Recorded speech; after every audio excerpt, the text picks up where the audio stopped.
Alright guys, so I'm here with James from Daily Use of Sports Trivia, my buddy who does a YouTube channel that's fairly new, and he does sports videos. Now I think it's fair to say, right James, that you know shit about Game of Thrones. So I'm going to kind of help him along. We're going to kind of help him along here is what we're going to do. And maybe it'll help some of you guys out there who may not be book readers to give you a little more perspective on some of this stuff that you're asking about.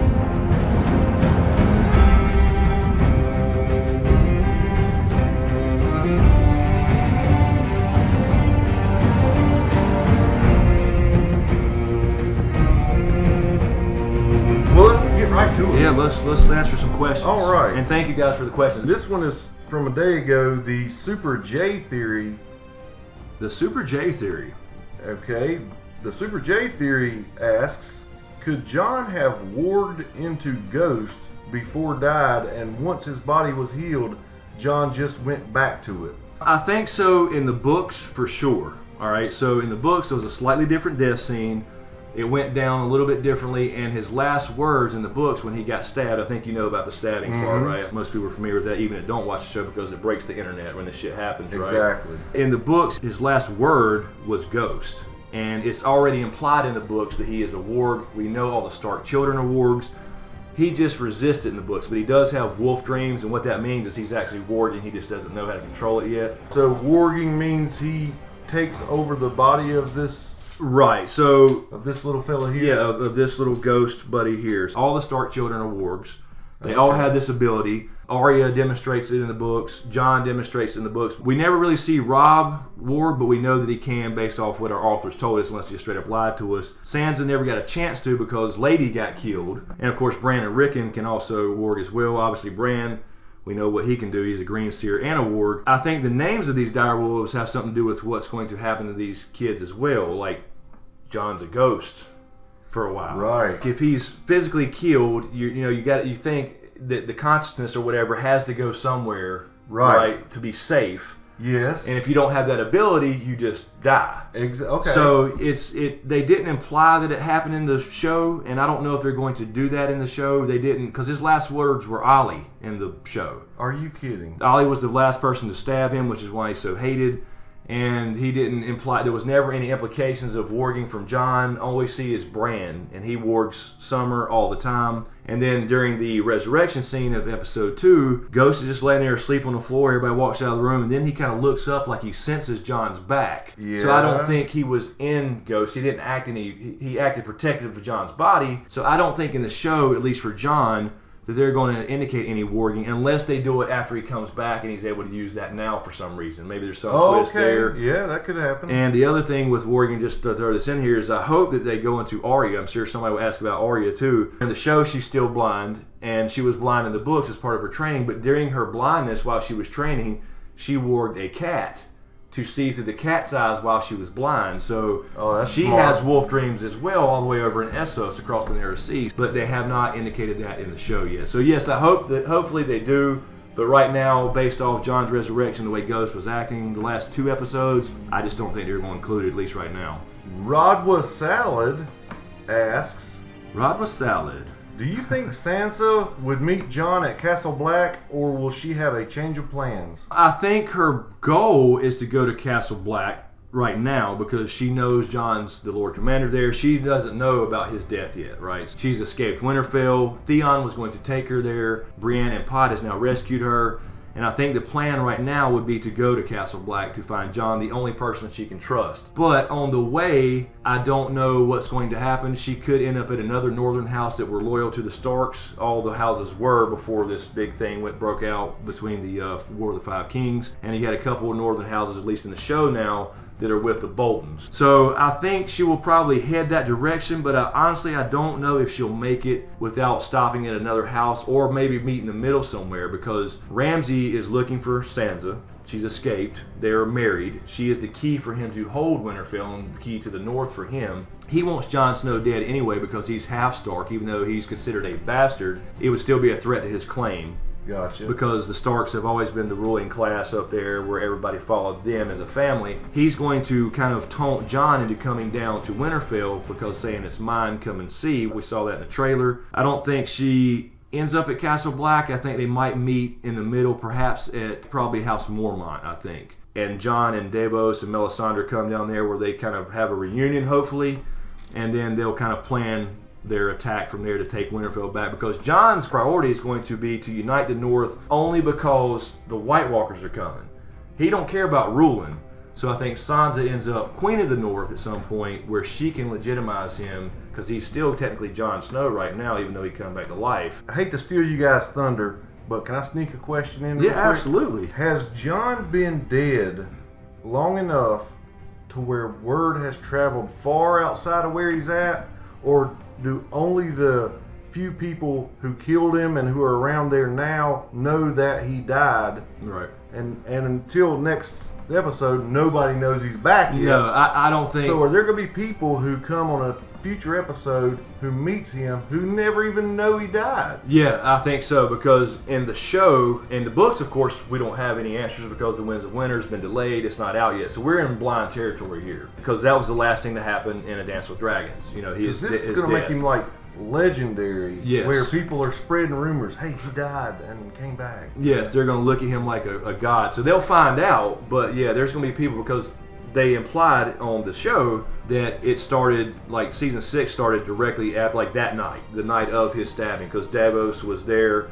He heard the wolves howling, heard Ghost howling in his pen. Something was wrong. Ghost knew it, which goes back to the warging thing, possibly, right? There's still a possibility there. But he comes out and finds Jon's body laying there, and there's still blood there. It's fresh. So they implied that it was just directly after his murder. And then even in episode 2, hadn't been a lot of time passed. It was the same day or night or whatever. So basically all this happened within the span of a day and then the following day, in the show at least. Corinne Boyd asks... Oh, Corin. Is that Corin? Corin. Could be Corin. Okay. Sorry, Corin. I remember Corin's Corin comments. Boyd, in your next video, can you use fly and fresh in a sentence? I saw that comment. Yeah, I'll come up with something. Shout out to Corin. I can always use the word fly, dope, or fresh. I mean, I'm an 80s and 90s kid, man. Yeah, absolutely. I think you need to do something for the people who you choose, like has the best question or comment. Yeah, I'm definitely going to do a comment of the week. And right now, that one's it. Right. That's awesome. I'm going to do a comment of the week video. And I guarantee you he'll come back at you, Corin, in one of his future videos and say something. Yeah, I mean, look, I understand what they're saying. Like, this last episode, I was so hyped, right? I mean, it was just one of those things that broke the internet, and that's why I try to record on Sunday nights when I do these reviews, so it's still fresh in my mind whether I'm happy about it or not, or whether I'm ranting about it. Either way, I guess my inner damn redneck came out, and my slang, and I think I used my damn that shit was dope NWA shout out, and I finally got a spot for that little clip that I've been wanting to use. So it worked perfect. It just happened to. I didn't plan that though. I just said it. I said, damn, that shit was dope, and that was the perfect spot for that. So Elizabeth Perez asks, well, she says, great review as always. Thank you, appreciate it. Let's jump right into it.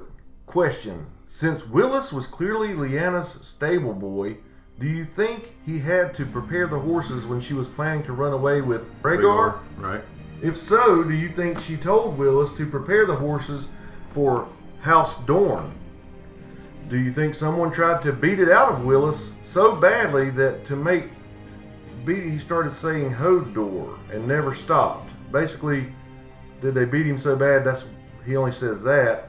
After all, isn't the Tower of Joy found along the Prince Road of the way to, you guessed it, so first, House Dorne? Okay, so basically the question is, how did Hodor become Hodor? It might have been more questions. I thought it was just one. Okay, there is. I don't know if it was just a mistype or whatever. There's no House Dorne. Dorne is an actual region. It was its own entity before the Seven Kingdoms were combined. The Tower of Joy is in Dorne. It's in the northern part of Dorne, and that's where we'll see Lyanna give birth to this mystery baby, who ends up being Jon Snow, we believe. And so, what about Willis? Willis is... Or planning to run away with Rhaegar. That was the whole thing with the R plus L equals J theory, which is a theory that Rhaegar Targaryen, who was the prince at the time, before Robert's Rebellion, before this thing started, 14 years before this started, and Lyanna Stark, the girl that came in on the horse in the last episode, in the flashback scene, when we saw Hodor, or Willis, and that's Walder in the books, by the way. His name is Walder, and they just changed the name on TV so you don't confuse these same names. Some apparent TV rule.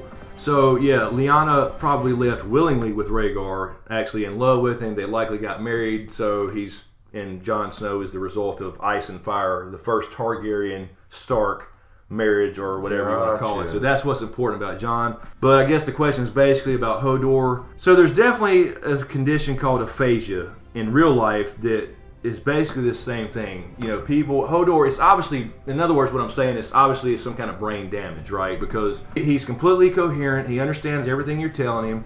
He understands, directions when Bran says, will you get me this? Will you do this for me? Will you grab that? Carry me over here?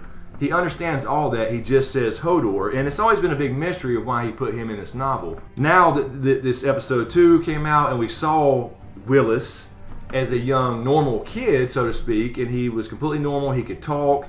He seemed to like Lyanna, had a little crush on her there, I think. So I've seen a lot of theories the last couple of days since that aired about what it means. Did Hodor, was he a warg? Did he warg into a horse and somehow the horse got killed and he was stuck there and now he's mindless, so to speak? Or did a horse kick him and he got aphasia? That's another big theory. So it's got to be a couple of options here, in my opinion. Unless there's just something I'm completely missing. It's either something as simple as he was a stable boy. Because here's the thing, about the tournament and all that stuff, I don't know if Hodor ever left Winterfell. We don't know if Hodor ever went beyond a local area around Winterfell, as far as growing up and stuff. There's no reason, because he is the Winterfell stable boy. He wasn't Lyanna's personal stable boy, if that makes sense. Yeah. Mm-hmm. So there's no reason to think that he ever left Winterfell when they traveled around to tournaments in the area and all that kind of stuff. Now, he could have. We just don't have any information to back that up. So whatever happened probably happened there. So there's no reason to believe that he would be at the Tower of Joy whenever Jon was born, because it was said there was only 2 people in there when Ned arrived with his group of 7 in the books. It's going to be apparently 6 in the show, up against 3 Kingsguard, maybe only 2 in the show. So that whole thing is to reveal Jon's parentage. I don't believe there's any reason for Hodor to be tied into that story. Now, with that said, we know that it's some kind of brain damage. And when he asked Hodor after getting back from the vision, Bran says, Hodor, your name is Willis and you could talk. What happened? And he just says, Hodor. Like he was sad about it. So something happened to him. Yeah. There are a few theories out there, and one is that he was a stable boy and he simply got at some point kicked in the head by a horse, which is a very likely scenario of many, many years of being a stable boy. At some point, sure, he got kicked in the head. He got that aphasia type, disorder. Yeah. But now, the last couple of days since, we saw Lyanna with her white horse ride in, there's been all these theories about he could have been a warg and warged her horse to be near her because he liked her, and something happened to the horse, and then left him basically, because it's said, because Jojen warns Brandon when he wargs, don't stay too long or you'll lose yourself. Oh, hell. But we don't really know what that looks like. He's still cognitive. He's still a smart guy that understands complex direction. If he lost himself in a horse because he warged into that horse, he should be dead, essentially, or just a brain dead nothing. He shouldn't even be able to do what he can do. So I don't think that's that. I think it's kind of cool to think about stuff like that. We saw in season 4, when Bran was headed toward the wall, that there was a big storm that came up when they were in this little tower taking shelter overnight. And then some people run up and they see Jon. It's when Jon made his escape from the wildlings after they captured him. And a big thunderstorm comes up and Hodor starts going crazy. So obviously he's scared of storms for some reason. Makes sense. So that indicates that it's something where he was caught in a storm at some point, got hit by lightning perhaps. He was scared of thunder like a little kid would be. And they may have used that as a tool just to have to shut him up because the people down on the ground that were the wildlings kind of heard something going on up there in that little window. So it could have been a tool just to make that drama a little bit more intense. Like, hey, there's somebody up there, and if they find him, they're going to kill Bran. And that kind of forced Bran to warg into Summer at that time and go help Jon by actually attacking people with his wolf. It could have just been used for that, but I don't think they do everything by accident. So I think that it may have something to do with the storm. The other theory is that at some point, Robert Baratheon came along as a younger kid before he was king and before Robert's Rebellion, and beat Hodor in a training exercise or a little too hard. Right. Maybe by accident, maybe on purpose because maybe he liked Lyanna. That is indicated a little bit, I guess, because in the scene here in episode 2, we saw where Lyanna rode up and then she goes over to Hodor and says, hey, why don't you go spar with Benjen? Yeah. And he's like, yes, my lady, I see that he raises his head when he's about to strike or whatever. And so he was a normal kid who he wanted to kind of participate with the little lordlings, right? But he was just a stable boy. Then right before he's about to kind of spar with Benjen, old Nan walks out and says, no, you're not a fighter. You let the lordlings play with the swords. You're a stable boy, and basically takes him in. So to me, that indicates that he may have snuck out a lot of times and did play with the boys. I can see that. The thing about that is if he had a training accident where he was playing with swords, and it had to be a wooden sword, right? Because a real sword, correct. Real sword, he wouldn't be saying Hodor. No, we wouldn't be having this conversation. Either it was just an accident from somebody like Ned or Benjen, perhaps, or people say that Robert may have done it, by accident or on purpose. But Robert was never in Winterfell that we know of, because Ned didn't meet Robert until he left to go to the Eyrie where he was fostered. So Ned and Robert became friends when he left Winterfell, went to the Eyrie. So Hodor would have never been there. So the question is, if it's Robert, when did he come to Winterfell as a young kid and train with them, if that happened at all? So anyway, to wrap this question up, it boils down to brain damage in some way, shape, or form. I'd actually been thinking the last couple of days, though, since the episode aired, what if he knew the secret about Jon? Ned would be the one who wanted to protect Jon because Robert, when Robert's Rebellion started, was killing all Targaryens. What if he somehow knew that secret and somebody wanted to shut him up and tried to kill him or what have you and just kind of stopped short of it when they realized he was basically screwed up? Right. But the only person that would want to do that would be Ned, and Ned would not do that to Hodor. Even when Robert came to visit in the season 1 to ask Ned to be Hand of the King, you would think there would be a moment or something they would show about him looking over and remembering an accident or him hitting him too hard a couple times or something. Yeah. And Ned himself wouldn't do that. I've seen something the other day that somebody suggested maybe Benjen did it. Maybe he knew and he beat him up pretty bad and he felt horrible about it, and that's why he joined the Night's Watch. But I don't think that would be him either. There would be some kind of scene, especially in season 1 when he came back to Winterfell, some kind of scene between him and Hodor that would be odd. There's definitely something to it. It seems to be important. So we just don't have enough information about where he's been and what he did, or has he been in Winterfell the entire time? But I think we're supposed to find that out probably episode 3 Sunday. So sweet. All right. I have to ask this question simply because of this username, so I hope it's a good question. Jack Off Again. Oh yeah, Jack Off Again. Jack Off Again writes, great video. Like the Franken Mountain comparison to Jason Voorhees. Finally. I did too, actually. Yeah, I did. finally. I never mentioned it. The only mention I've read about it, I thought it was perfect. I mean, it was just he stands there, he doesn't say a damn word, and he's just like, that's what Jason would do. But, then again, maybe a lot of people haven't seen Friday the 13th stuff. That's pretty old. Yeah, maybe if they would have zoomed in on the eyeball popping out, it would have brought back the memories. Yeah, that was good. I'm glad somebody noticed that. It took me like 30 minutes to get that mask to put, move down on his face. Old Jack Off Again. Not really 30 minutes. But... Okay, but he does ask, do you think the show will go into area warging? Area warging? And what do you think of the theory that Lyanna gave birth to twins Jon and Mira? So let's touch on do you think the show will go into area warging? I can get to both of those. Area warging, I'm not sure if you mean as in non-line of sight warging, right? Because it's really unknown how this works, and it seems to be based off the user and how powerful they are. So Bloodraven and Bran, for example, I don't think they have to worry about line of sight or seeing their direwolf or a raven or whatever they warg into. I think Bloodraven is so powerful, and Bran, for that matter, will be more powerful than Bloodraven, I think. We got a little hint of that with the flashback in Winterfell where he was like standing right beside him there for a second, and then he looked over and like, oh shit, he's gone. Like, oh damn, he was kind of surprised by that. So if that's what he's referring to, I think people like Bran, Bloodraven, I don't think it matters, because he sent the direwolf down in season 1 to Bran and the Stark kids to unlock their abilities.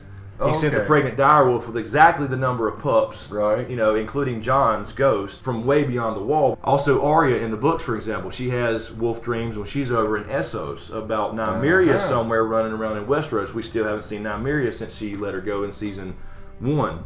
I think if that's what you're referring to, that's based off the user. I think some people like Jon needs ghosts really close to him where he can see him, or at least in relatively close proximity.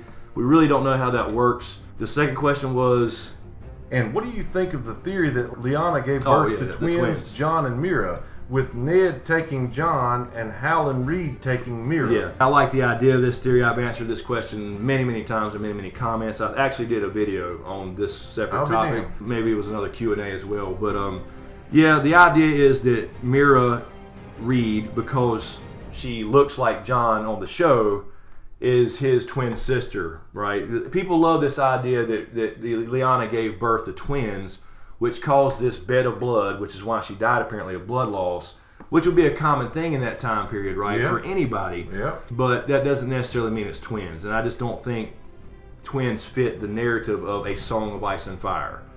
So I don't think that's, because if you go back to the books, and again, that's the canon, right? I'm not a book purist by any means, but that is the canon. She doesn't look anything like the actress in the show, just like Jon Snow or Tyrion or any of them do. She is described as a Cranningman, so she looks like all the other Cranningmen as far as Howland Reed and her brother Jojen. Short people, you know, they live in the swampy areas, and they do this different style of fighting versus, you know, jousting and knightly stuff. You know, they're kind of different breed, but they are very loyal to the Starks.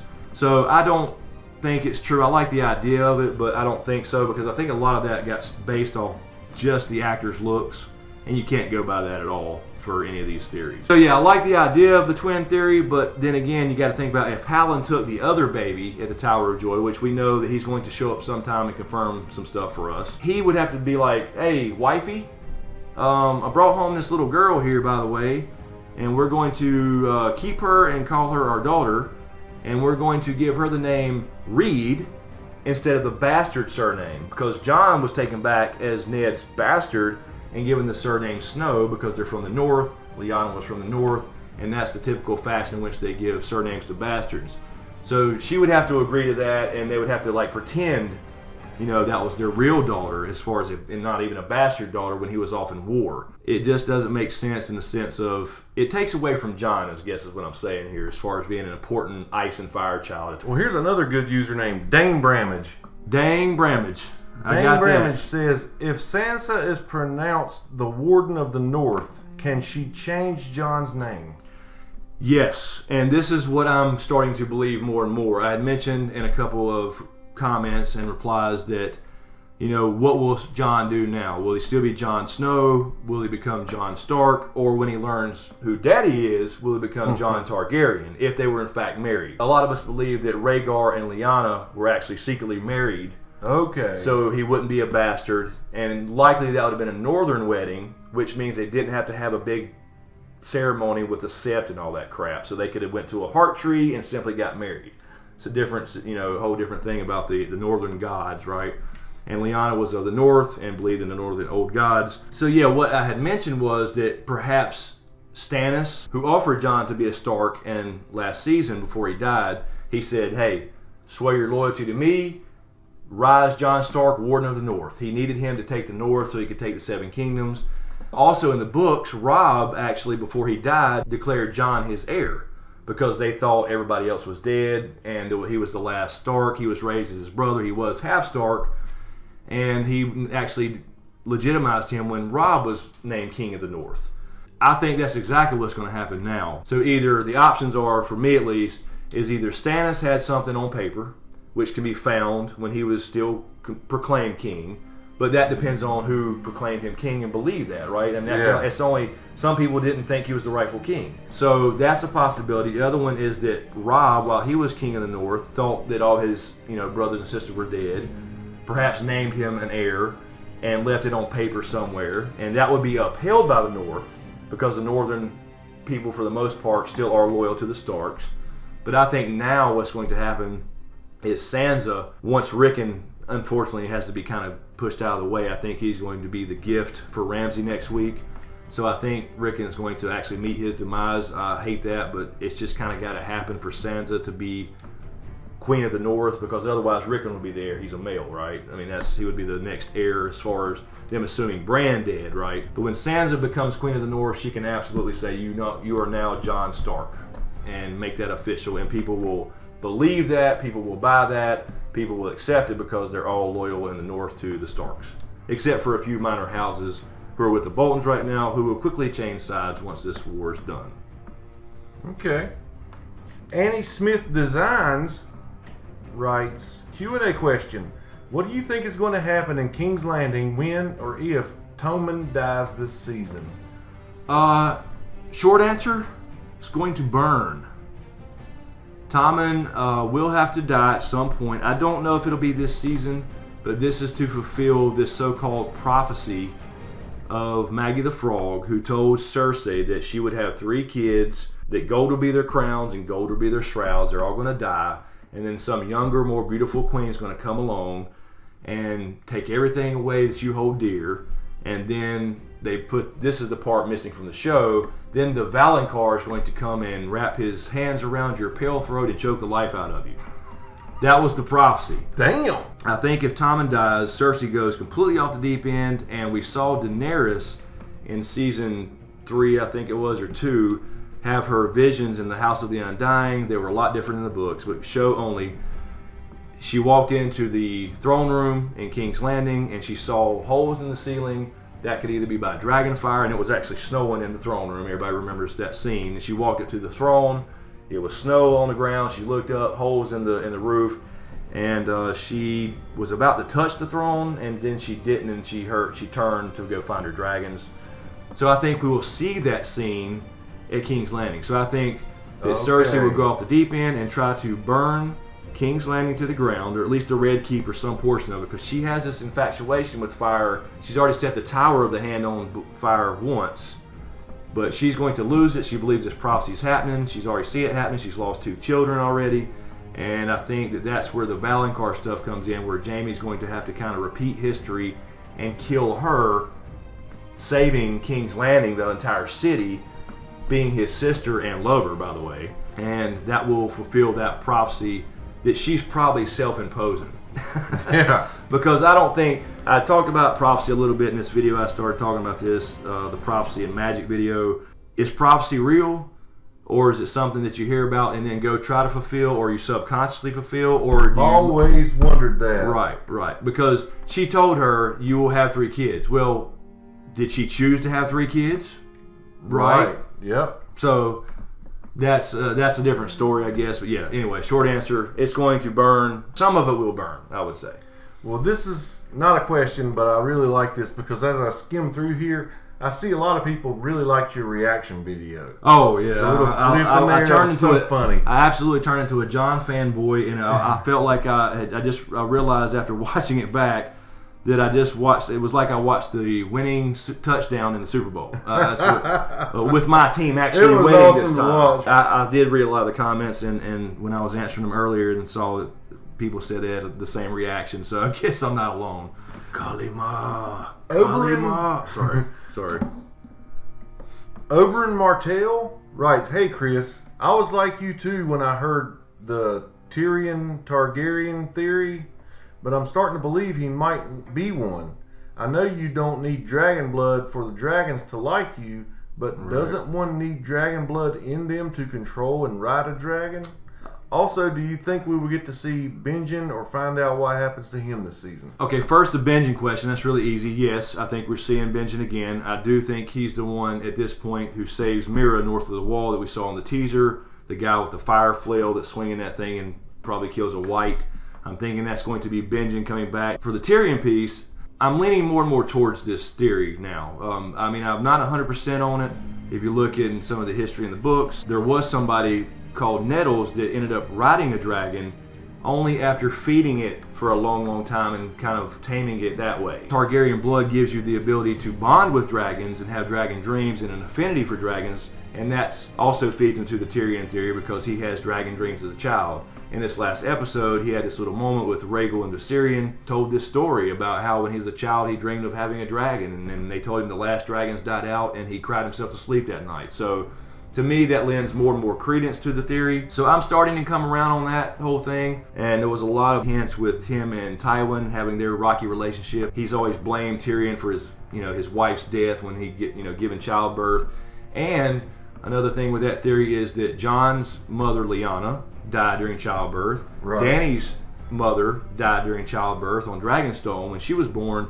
And Tyrion's mother died during childbirth. So that also lends credence to it. I'm coming around on it. I'm not 100% there yet, but at the same time, you don't have to have necessarily dragon blood, because they did grow up around Grey Worm and Missandei and all those people, and they liked them because they were around them the whole time, right, when they were growing up. But it also is implied in the books that dragon blood helps, because there was a character called Brown Ben Plum in the books, completely cut out of the show, who claimed he had some Targaryen blood from some past descendant or whatever, and the dragons did seem to like him. Most of these are all touching on things we've already covered, so right, yeah, I don't there was know some if big. You find this is a good wrapping up point. Yeah, there was basically three big themes, or at least for this week's episode, that I figured we'd see the majority of the comments on. That was the Jon Snow, Jon Stark, can he be legitimized by somebody, being Sansa more specifically, and I think that's probably more and more likely now.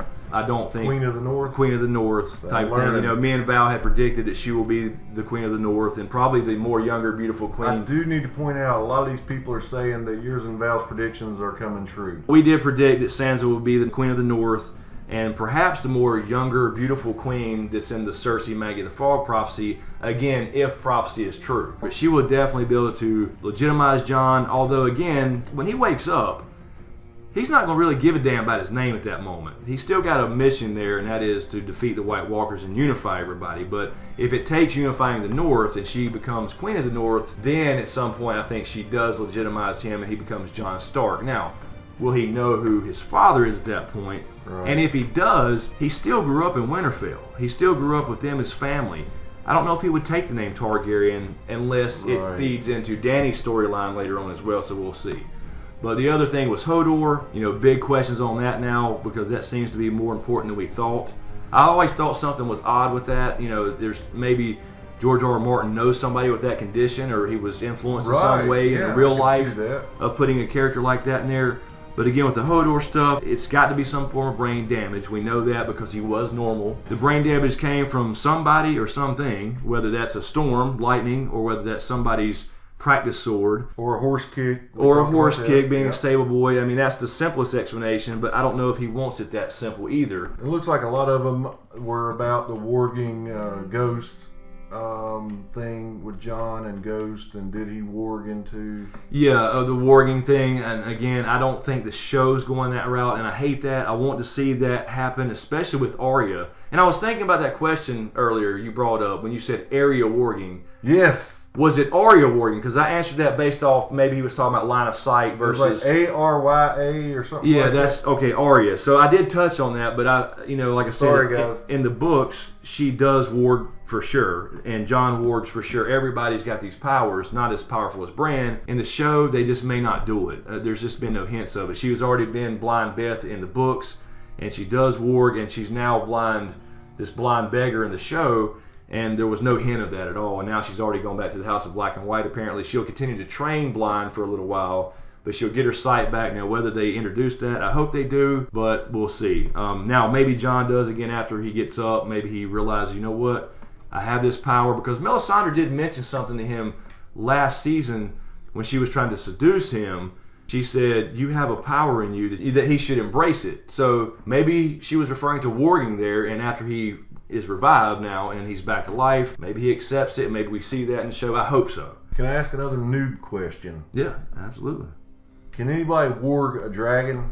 That's a big thing. People think that Bran's going to be a dragon rider in the sense of warging a dragon, not literally riding one, but nobody controlling knows. One to blow fire on another city. Nobody knows if that's possible. Dragons are considered magical things in this world anyway. They're not the cause of magic, they're a result of it, but they also enhance magic apparently. So nobody really knows. That's a big theory, and people want that to happen. Like Bran's part of the big and he's going to be a big deal anyway in the end game. A lot of people want it to happen. I think it would be cool as hell, but we just don't have enough information to know if that's possible. You know, warging comes from the north. That comes from the ice side of things, the Stark blood, the Stark lineage from the first men, the children of the forest. It's actually called skin changing. Skin changing is going into any other animal. Warging is specifically a canine. So but it's kind of interchangeable now. We just don't really know. Now, as far as dragons, there is apparently this horn called Dragon Binder that can control them. So if a horn can, maybe a ward can. I don't know. We'll see. It's just, you can only speculate. There's just not enough information as far as what we know about dragons. So, well, Bud, I've had a blast just like last time. I hope your viewers enjoy this and enjoy me. This guy's got a great channel, and he's got a great head on his shoulders, and he talks about this stuff like he wrote the books. And, oh no, I got a lot more to learn. And I sure do appreciate your time. Yeah, I appreciate it. I think this format's fun, and let us know, guys, in the comments. Do you like this format? Again, I'm gonna be doing weekly Q&As, and like I said before, they don't have to necessarily be tied to a specific episode, like episode 2 Q&A. Just Q&As every Thursday or Friday during the season, and probably beyond, as I did last year. Give us some feedback on this type of style, and if you dig that type of thing. Because there's going to be people like myself who are just starting season 1. Yeah, they might have a question that all the other people are already way past. Right. That you could help them out with. Yeah, and that's what I'm thinking. I'm thinking there's a lot of people out there that are show-only watchers, and, you know, there's just a little bit of context. Even though we're beyond the books now, there's still a lot of things they're going back around and doing, and there's still some stuff in the books you can reference to give you an idea of what the hell is going on the shows. So, guys, I hope you really enjoyed this. I know I did. I enjoy it every time he asks me to help him out or allows me to when I request to. I do want you to understand that Val isn't going anywhere. I am not taking Val's place. She has a very secure job. She's great at what she does. I don't know how secure my job is. Be sure to check out James on his channel if you dig sports, especially boxing and baseball. I mean, this is a guy who can open a pack of baseball cards, look at the picture, and tell you all the fucking stats on the back. So be sure to check out Daily Useless Sports Trivia. He'll be doing some more sports videos, right, and some podcasting at some point. And we did an interview, actually, for our channel Because Views that Val and I started, where he interviewed me about being a kind of an up-and-coming YouTuber to kind of get his feet wet with the interview style stuff. So check that out. I'll leave a link in the description below for that. In the meantime, you can click here for the last video I did on the Game of Thrones Season 6 Episode 2 review, and you can also click here for the Game of Thrones Season 6 Episode 1 review in case you missed that. Check those out. Let me know what you think. As always, thanks for all the support, you guys. Be sure to subscribe to get everything. Thanks for watching, and we'll see you next time.